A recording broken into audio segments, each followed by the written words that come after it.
ইসরায়েলের গাজা সিটি দখলকে কেন্দ্র করে বিক্ষোভে উত্তাল বিশ্ব। নিন্দা জানিয়ে বিবৃতি দিল বাংলাদেশ সহ 23টি মুসলিম দেশ। নিজ দেশেই সমালোচনার শিকার নেতানিয়াহু।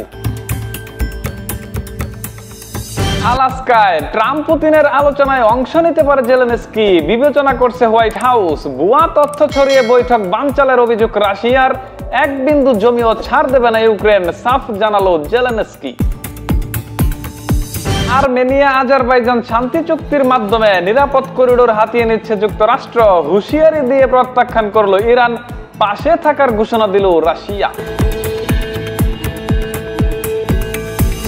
যুদ্ধ বিমান ভূপাতিতের ভারতীয় দাবিকে হাস্যকর উল্লেখ করে প্রত্যাখ্যান করলো পাকিস্তান। বেলুচিস্তানে অভিযান চালিয়ে ভারত সমর্থিত 14 জঙ্গিকে নিহতের দাবি করলো ইসলামাবাদ। টানা এবং ভারী বৃষ্টিপাতে ভয়াবহ বন্যায় বিপর্যস্ত চীনের গানছু রাজ্য। এখন পর্যন্ত নিহত 28, নিখোঁজ অর্ধশতাধিক। সময়ের ব্যবধানে প্লাবিত হচ্ছে নতুন নতুন অঞ্চল। গাজা উপত্যকায় অনাহারে নিহত 11 শিশু। সীমিত আকারে ত্রাণ সরবরাহ চলছে। ইসরায়েলি আগ্রাসনে প্রাণ হারালো আরো অর্ধশতাধিক ফিলিস্তিনি।